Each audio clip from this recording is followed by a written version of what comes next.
Votre valeur est dans l'action. Shalom bien-aimés dans le Seigneur. Notre méditation du jour s'intitule « Votre valeur est dans l'action ». Nous reprenons notre texte de Josué chapitre 3, le verset 15, qui nous dit ceci.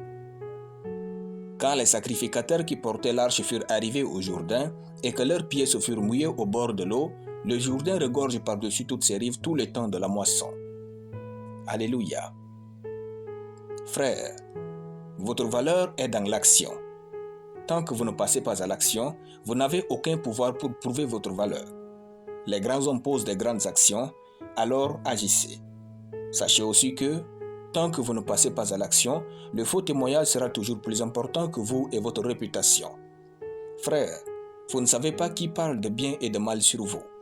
Alors, quand vous arrivez quelque part, faites ce que vous avez à faire de bien. Parfois, il suffit d'une seule action bien posée et réussie pour fermer les bouches remplies de mensonges et de calomnies contre vous.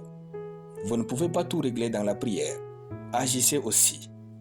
L'inaction détruit votre vie plus que le diable ne pourra le faire. Si vous posez des actions adéquates au quotidien, non seulement votre valeur augmente dans la société, mais vous vivez dans la grandeur. Agir vous distingue de ceux qui observent. Un petit frère qui agit pour le bien de la famille vaut mieux que le grand frère qui ne fait rien. Un chrétien qui agit pour le bien de l'Église et du royaume de Dieu vaut mieux qu'un pasteur oint qui dort dans sa chambre.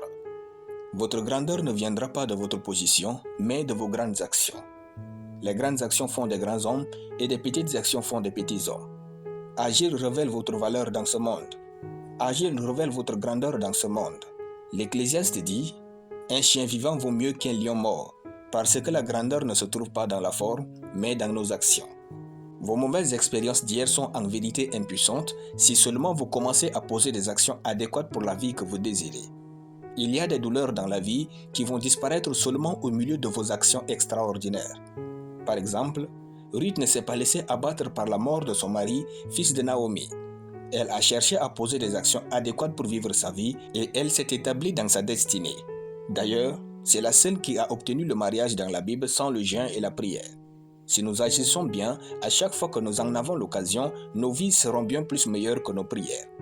Notre valeur est souvent quelque chose que nous ne maîtrisons pas concrètement. Il faut passer à l'action pour qu'elle se révèle totalement. Ne vous arrêtez point de faire le bien. Alléluia. Nous allons prier. Je confesse que ma valeur vient du Seigneur et se manifeste dans mes actions quotidiennes au nom de Jésus. Amen.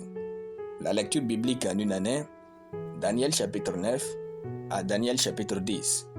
Soyez bénis, c'était le pain du ciel.